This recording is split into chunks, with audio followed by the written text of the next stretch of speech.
Oke. Jadi cakupan materi kali ini yang pertama yaitu tentang bagaimana cara mengidentifikasi bentuk-bentuk persamaan linier satu variabel. Persamaan linier satu variabel. Next, yaitu yang kedua ini yang inti yaitu tentang bagaimana caranya menentukan penyelesaian dari suatu PLSV atau persamaan linier satu variabel. Nah, yang ketiga ini tentang penerapan atau tentang soal cerita tentang PLSV. Nah, ini merupakan materi inti PLSV itu ada 3, tapi yang paling utama yaitu yang tengah ini ya. Kalau yang pertama ini merupakan awalnya ya, pengantarnya, yang kedua ini intinya, kemudian yang ketiga ini penerapannya. Oke, lanjut. Ya, oke, kita mulai dari yang pertama yaitu bagaimana cara mengidentifikasi bentuk PLSV. Mengidentifikasi itu apa? Mengidentifikasi itu kita memilih mana yang termasuk PLSV dan mana yang bukan termasuk PLSV. Sekarang ada soal seperti ini. Manakah yang merupakan PLSV? 3x tambah 4 sama dengan 10. Oke. Ini tanda lebih dari. Ini 3x kuadrat sama plus 4. Nah, ada 1, 2, 3, 4, 5 kalimat matematika. Ini manakah yang termasuk PLSV? Yang pertama kita harus tahu dulu PLSV. P itu adalah persamaan. L linear, SV satu variabel. Berarti kita lihat P. P itu persamaan. Berarti kita lihat yang tandanya sama dengan. Nah, yang nomor 2 ini pasti bukan. Kenapa? Karena dia ini bukan persamaan. Karena yang dimaksud persamaan itu pasti lambangnya sama dengan. Ini bukan. Ya. Terus kemudian satu variabel. Lah variabelnya hanya satu. Kalau variabel ada 2 berarti bukan PLSV. Ya. Oke, kita lihat yang pertama. Nah, yang pertama ini merupakan PLSV. Ya. Persamaan linear satu variabel. Yang kedua ini bukan PLSV. Kenapa? Karena di sini tandanya bukan sama dengan. Jadi kalau tandanya lebih dari, kurang dari, ya, atau lebih dari sama dengan, itu bukan PLSV. Itu ada di bab yang ada di materi yang akan kita bahas berikutnya. Yang nomor 3 ini bukan PLSV. Kenapa? Karena tidak linear. Nah, linear itu apa sih? Linear itu kalau kita lihat pangkatnya 1. Jadi kalau kita lihat ini kan nggak ada pangkatnya. Sebetulnya ada tapi 1, nggak usah ditulis. Nah, kalau misalkan pangkatnya tidak 1, 2, 3, setengah, atau min 1, dan sebagainya, ini bukan PLSV. Sehingga nomor 3 ini bukan PLSV. Kemudian nomor 4, apakah ini ada sama dengannya? Iya. Apakah linear? Apakah pangkatnya semuanya 1? Iya. Apakah variabelnya ada 1? Kok ada 2 ini? Oh, ada 1 ini ya. Jadi memang sekilas ada 2, tapi kita harus tahu variabel. Variabel itu kan lambang atau huruf. Nah, hurufnya ada berapa di sini? Ada 1, yaitu apa? Y, ya kan? Hanya Y saja, sehingga variabelnya itu hanya 1 dan bisa dimasukkan ke dalam kategori PLSV. Nah, yang kelima ini sama dengan yang keempat, cuman di sini bedanya variabelnya ternyata beda. Ini X, ini Y. Berarti ada 2 variabel. Berarti ini bukan PLSV, bukan satu variabel, sehingga ini bukan termasuk persamaan linear satu variabel. Ya, semoga bisa dipahami. Kita akan lanjut.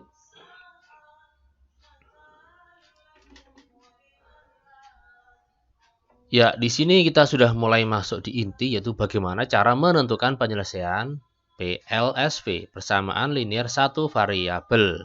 Nah, ini sangat penting sekali. Jadi materi ini akan selalu Anda gunakan ketika nanti di semester 2 atau di kelas 8, kelas 9, bahkan di SMA kuliah itu tetap dipakai. Jadi ketika Anda nggak bisa ini, maka jenjang selanjutnya akan merasa kesulitan. Ya. Sebaliknya ketika Anda ini bisa, maka berikutnya insya Allah lebih mudah ya.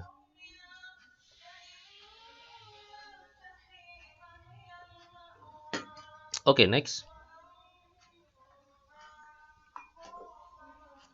Yang pertama kita harus tahu dulu apa sih yang dimaksud dengan penyelesaian PLSV itu. Ya. Misalkan saya punya PLSV X tambah 3 sama dengan 11. Ini pasti kita bisa menentukan nilai X-nya berapa. Ini kan sama aja dengan bilangan berapa kalau ditambah 3 itu hasilnya 11. Berapa? Ya, betul, yaitu 8. Kenapa? Karena 8 tambah 3 itu 11. Nah, 8 itu ini merupakan suatu penyelesaian dari bentuk X plus 3 sama dengan 11. Ya, Karena kalau 8 tambah 3 sama 11. Ini kita masukkan, X-nya kita ganti 8. 8 tambah 3 kan 11. Ya, ini juga 11. Oh, benar. Kalau X-nya kita ganti 2. 2 tambah 3, 5. 5 apakah sama dengan 11? Bukan. Berarti 2 itu bukan merupakan penyelesaian. Jadi penyelesaian itu nilai pengganti suatu variabel ini kita ganti angka berapa agar kalau dimasukkan itu hasilnya itu ruas kiri dan ruas kanan sama dengan itu sama. Ini kan, ini 11, yang di kanan juga 11. Next berikutnya. 2x tambah 1 sama dengan 7. Berapakah nilai x? Nah, nilai x-nya adalah 3. Kok bisa? Ya, karena 2 kali 3 kan 6 ya. 2 kali 3 kan 6, ini kali ya. 2 kali 3 kan 6. 6 tambah 1 7. Ya. Ternyata sama. Yang di ruas kiri ini 7, yang di ruas kanan 7, berarti benar. Sehingga x sama dengan 3 itu suatu penyelesaian. Jadi, saya ulangi sekali lagi, yang dimaksud dengan penyelesaian PLSV adalah nilai pengganti suatu variabel agar PLSV itu menjadi kalimat yang bernilai benar. Kalau salah berarti bukan penyelesaiannya. Semoga bisa dipahami maksud saya. Oke ya, ini X ganti 3. Nah, masalahnya bagaimana cara mencari penyelesaian PLSV? Kalau tadi kan langsung saja ya. Nah, langsung itu bisa kita lakukan manakala angkanya itu bulat, angkanya itu positif atau kecil, enak. Tapi kalau angkanya besar, kalau angkanya itu koma atau negatif, ini akan kita merasa kesulitan. Berarti kita perlu cara, kita perlu prosedur, kita perlu langkah-langkah yang harus dilakukan. Ya.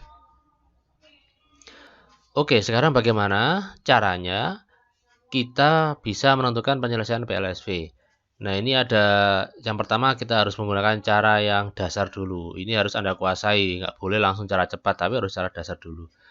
Misalkan di sini kita punya 2x plus 1 sama dengan 7. Tadi kan kita tahu bahwa ini merupakan penyelesaiannya ada x sama dengan 3 ya tadi ya. Nah, sekarang kita ini. Oke, untuk menyelesaikan PLSV, maka kita berusaha agar x itu di kiri sama dengan ini tidak ada angkanya sama sekali. Jadi misalkan ini ada plus 1, ya plus 1 ini harus kita hilangkan. Bagaimana cara menghilangkan plus 1? Ya jangan dihapus, nggak bisa ya. Untuk menghilangkan plus 1 maka kita akan kurangi saja dengan 1. Karena 1 kurangi 1 kan 0. Nah ini kurangi 1. Karena di ruas kiri dikurangi 1, maka di ruas kanan harus kurangi 1 juga. Harus adil. Ya ini kita belajar keadilan. Ruas kiri dan ruas kanan harus sama perlakuannya. Nah, ini kurangi 1. Kenapa? Karena ini plus 1. Biar apa? Biar 0. Nah, biar hilang. Karena ini dikurangi 1, maka di ruas kanan dikurangi 1 juga. Berarti kita peroleh 2x sama dengan 6. Kok bisa 6? Ya, karena 7 kurangi 1. Selanjutnya, ya, ini ada angka 2. Agar angka 2 ini hilang atau habis, maka harus kita bagi dengan 2. Kita bagi dengan 2, ya. Bagi 2. Yang di kanan juga sama perlakuannya, harus bagi 2 juga. Ya, 6 bagi 2 harus adil. Sehingga ini coret-coret kan tinggal 1x, ini tinggal 3. Berarti penyelesaiannya adalah x sama dengan 3. Nah, oke. Sebelumnya saya ingatkan, tolong materi yang saya sajikan ini jangan di skip dulu karena ini harus runtut ya, harus runtut dari awal hingga akhir. Ketika Anda skip nanti akan tidak bisa memperoleh intinya. Next. Yang kedua, ini masih cara dasar ya. 2x min 5 sama dengan 7. Yang pertama, kita harus menghilangkan angka negatif 5 ini. Min 5 ini ya. Bagaimana cara menghilangkan min 5? Maka tidak lain yaitu dengan cara menambahkan dengan 5. Min 5 ditambah 5 tentunya 0. Karena di kiri ditambah 5, maka di kanan harus ditambah 5 juga. Nah, ini kan 0 kan. Sehingga 2x sama dengan 7 tambah 5, 12. Sama seperti yang tadi, ini ada angka 2, berarti kita bagi dengan 2. Ya, ini juga bagi 2, sehingga 1x sama dengan 6. Sehingga penyelesaiannya adalah x sama dengan 6. Oke, next. Ini masih cara dasar juga. Jadi cuman cari dasar, cuman di sini di kiri ada x, di kanan juga ada x-nya. Tapi nggak masalah. Yang pertama kita harus menghilangkan min 3 ini. Bagaimana caranya? Ya kita tambahkan dengan 3. Biar apa? Biar 0. Yang di kanan juga tambah 3 biar adil. Ini tambah 3, ini tambah 3. Sehingga kita peroleh 2x sama dengan x plus 12. Ya, 9 tambah 3. X tambah 12 nggak bisa dijumlah ya, tapi harus kita hilangkan x ini. Agar x hilang, maka caranya itu kita kurangi dengan x, ya kan? Ini kita kurangi dengan x yang di kanan. Yang di kanan kurangi x, maka yang di kiri juga kurangi x. Sehingga menjadi seperti ini ya, x kurangi x, ini juga 2x kurangi x. Sehingga 2x kurangi x, ya 1x, ya ini 0, ini plus 12, sehingga x sama dengan 12. Ya, semoga bisa dipahami ya nomor 3 ya. Kita akan beralih ke soal yang lebih sulit lagi, dan nanti kita akan gunakan cara lain ya. Seret. Oke, nomor 4. Ya, nomor 4 ini agak sulit ya, karena ini memang saya buat berbeda dengan yang tadi, jadi ini nanti tandanya agak beda. Yang pertama kita harus menghilangkan angka plus 7 ini. Bagaimana cara menghilangkannya? Itu kita kurangi dengan 7 ya kan. Kita kurangi dengan 7 yang kiri, maka yang di kanan juga kurangi 7. 7 kurangi 7 0 kan, tinggal 4M. Min 5 min 7. Ingat, min ini punyanya 5, bukan punya M. Sehingga ini min 5. Min 5 min 7 yaitu min 12 ya. Sehingga 4M sama dengan M min 12. Selanjutnya ini ada M, berarti harus kita hilangkan juga. Bagaimana cara menghilangkan M? Yaitu kita kurangi dengan M. Nah, ini kita kurangi M. Nah, ini min 12, ini punyanya, min itu punya 12 ya. M kurangi M 0, 4M kurangi M 3M. Ini 0 ya. 3M sama dengan min 12. Nah, ini kan tadi minnya punya 12, sehingga ini tetap min 12. Sama seperti yang tadi, angka 3 ini kita hilangkan ya. Caranya dengan membagi dengan 3 semuanya, dua-duanya. Bagi dengan 3, bagi dengan 3. Ya, adil. Sehingga M sama dengan min 12 bagi 3, yaitu min 4. Nah, ini merupakan cara yang dasar yang harus Anda kuasai sebelum Anda beralih ke cara-cara yang lebih cepat. Ya, ini wajib dikuasai, wajib dipahami. Jadi jangan sampai Anda lompat. Ya. Oke, sekarang kita akan gunakan cara yang kedua, cara yang lebih cepat tapi hampir sama ya, hampir sama. Cara cepat ini bisa Anda terapkan manakala Anda sudah memahami cara-cara dasar. Oke, next. Ini cara yang kedua ya. Saya tidak mengatakan cara cepat. Ya, ini cara kedua saja. Oke, ini soalnya sama. Jadi bedanya kita nggak menulis lengkap detail seperti yang tadi. Ini kan plus 1. Atau ada yang mengatakan ini pindah ruas. Sebetulnya ya bukan pindah ruas. Plus 1 menjadi min 1. Ya, tapi beda ruas. Ini ruas kiri dari ruas kanan jadi min 1. Sama sebetulnya seperti cara yang tadi ya. Cuman plus 1 min 1-nya nggak ditulis. Cuman gini aja. Nah, terus 2x sama dengan 6. Kita bagi dengan 2 kayak tadi ya. Nah, ini 6 bagi 2. Jadi ini kan perkalian jadi pembagian. Ini kan penjumlahan jadi pengurangan. Ini perkalian, 2 itu 2 kali X, jadi pembagian. Nah, X sama dengan 3. Ya, berikutnya. Agak sulit. Ini, min 3 ini kita pindah ke kanan ya. Min 3 kita pindah ke kanan, seret. Nah, pengurangan jadi penjumlahan. Nah, sehingga X ini. Terus kemudian ini, X, ini kan juga positif. Berarti pindah jadi pengurangan. Seret. Sehingga ini jawabannya X sama dengan 12. Ya. Oke, berikutnya. Kita ambil soal yang agak sulit. 4M plus 7 sama dengan M min 5. Jadi, ini plus 7 kita pindah ke kanan. Jadi min 7 ya. Terus M ini kan positif. Pindah ke kiri jadi min M. Nah, ini agak saya percepat ya. Biar lebih singkat. Plus 7 pindah ke kanan jadi min 7 karena ini penjumlahan jadi pengurangan. Ini juga ini kan penjumlahan positif jadi pengurangan. Plus 7 jadi min 7. Plus M jadi min M. Seret min M, seret min 7. 4M kurangi M 3M. Min 5 min 7 min 12 ya. Ini sama seperti tadi 3M, 3 kali M jadinya M sama dengan min 12 dibagi 3. Nah, jadi ingat ya, ini plus 3 ini kalau jadi bagi itu tandanya tetap, bukan jadi berbeda. Jadi tandanya tetap. Nah, ini merupakan cara menentukan penyelesaian PLSV, cara pindah ruas atau cara yang kedua. Jadi kalau pindah ruas itu kesimpulannya kalau positif jadi negatif, negatif jadi positif. Tetapi yang harus diingat kalau dia itu merupakan perkalian itu tandanya tetap. Cuman dia menjadi bagi ya. Itu yang harus Anda catat. Jangan sampai salah memahami. Ya, kita beralih ke soal cerita ya. Karena biasanya ya soal cerita ini selalu saja diberikan. Nah, ini wajib ini. Soal cerita tentang PLSV ini di sini saya berikan 2 saja contohnya. Yang pertama tentang usia ya. Usia Adi lebih muda 7 tahun daripada usia Budi, A dan B. Jumlah usia mereka 43 tahun. Jumlah berarti keduanya Adi dan Budi di jumlah itu harusnya 43. Tentukan usia keduanya. Jadi kita misalkan ya, Budi itu X. Loh, kenapa kok Budi yang X? Kok nggak ada yang X? Oh, bebas, terserah kita. Karena kalau Budi yang X, berarti kalau Adi X kurangi 7. Loh, kenapa kok X min 7? Karena Adi itu lebih muda 7 tahun daripada usia Budi. Berarti Budi yang lebih tua. Sehingga kalau Budinya X, ya Adinya X min 7. Kalau Adinya X, ya Budinya X plus 7. Ya, karena Budi itu lebih tua. Adi yang lebih muda. Terus kalimat berikutnya, jumlah usia mereka itu 43 tahun. Berarti usia Adi tambah usia Budi itu 43. Berarti apa ini?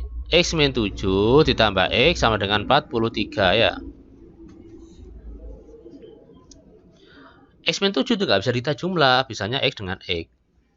Ingat min 7 itu min itu punya 7 bukan punya X ya. Sehingga X tambah X ya 2X. Min 7 ya tetap min 7. Nah, ini kan sudah merupakan suatu bentuk PLSV. Caranya seperti yang tadi ya, kita pindah. Min 7 pindah jadi plus 7 ya kan. Berarti 2X sama dengan 50. Ini ada angka 2, berarti kita harus hilangkan. Caranya bagaimana? Kita bagi dengan 2. Berarti 50 bagi 2 berapa? 25. X tadi apa? X tadi itu adalah Budi. Nah, ini kita kembalikan ke soal. Jadi kalau soal cerita itu harus kita kembalikan ke soal yang tadi. Tadi intinya apa? Usia Budi dan usia Adi. Budi itu apa? Budi itu X. Berarti ya Budi sama dengan 25 tahun. Nah, kalau Adi kan X min 7. Berarti 25 kurangi 7 berapa? 18 tahun. Ya, jadi seperti ini. Boleh kita cek misalkan, oh nih apakah Adinya selisih 7 tahun? Iya, 25 ini 18. Apakah 25 ditambah 18 sama 43? Iya. Coba 25 tambah 18 hasilnya 43. Jadi seperti itu cara memeriksa apakah jawabannya sudah benar apa belum. Semoga bisa dipahami ya. Berikutnya, thread. Ya, soal cerita yang kedua ini tentang persegi panjang. Ya, ini seringkali keluar di ujian-ujian. Bahkan ujian nasional itu 3 tahun berturut-turut soalnya kayak gini. Ya, soal SD juga ada. Jangankan soal SMP, ujian nasional SMK atau IPS juga itu pernah saya juga menjumpai seperti ini, padahal ujian nasional. Dan itu ternyata ada di soal SMP kelas 7 ya. Jadi Anda harus bisa lah ini. Karena ini sangat penting. Oke, sebuah persegi panjang ukuran lebarnya lebih pendek 11 cm dari ukuran panjang. Jika kelilingnya adalah 90, nah tentukan panjang dan lebar. Ya, berarti persegi panjang itu kita berarti butuh panjang dan butuh lebar. Ya, ini misalkan panjang itu X. Berarti kalau lebar apa? Kan tadi ukuran lebarnya lebih pendek 11 cm dari panjangnya. Berarti lebar itu X min 11. Kenapa kok min 11? Karena lebih pendek. Lebih pendek berapa? 11 cm, makanya min 11. Kalau lebih panjang ya plus 11. Seperti itu. Nah, lanjut. Diketahui lagi kelilingnya itu 90 cm. Nah, kita tahu rumusnya keliling itu adalah 2 kali P tambah L. Ini kali ya, ini nggak usah saya tulis. Ini kan sudah belajar aljabar, jadi nggak usah tulis kalinya nggak apa-apa. P tadi apa? P tadi X. Lebar itu tadi adalah X min 11. Ya, seperti ini. Sehingga kita jumlahkan X tambah X, 2X. Ya, 2X min 11. Terus kita kalikan. 2 kali 2X, 2 kali min 11. 4X min 22 sama dengan 90. Dan ini kan merupakan PLSV. 4X min 22 sama dengan 90. Nah, min 22 pindah ke kanan jadi plus 22. Jadinya 4X sama dengan 112. Ini kita bagi dengan 4 ya. Bagi 4. Kenapa kok bagi 4? Karena ada 4x. X-nya 28. Kita kembalikan ke soal. Jadi panjangnya adalah 28 cm, lebarnya itu 28 kurangi 11, yaitu 17 cm. Semoga bisa dipahami ya. Jadi caranya seperti ini. Anda bisa juga caranya yaitu dengan bagi 2 dulu juga bisa. Itu lebih mudah, lebih enak. Jadi langsung 90 bagi 2. Ya, kan bisa ini PLSW. Jadi P tambah L sama dengan 45 dan seterusnya, itu lebih mudah. Oke, untuk soal cerita agak panjang. Semoga Anda bisa memahami penjelasan yang saya berikan.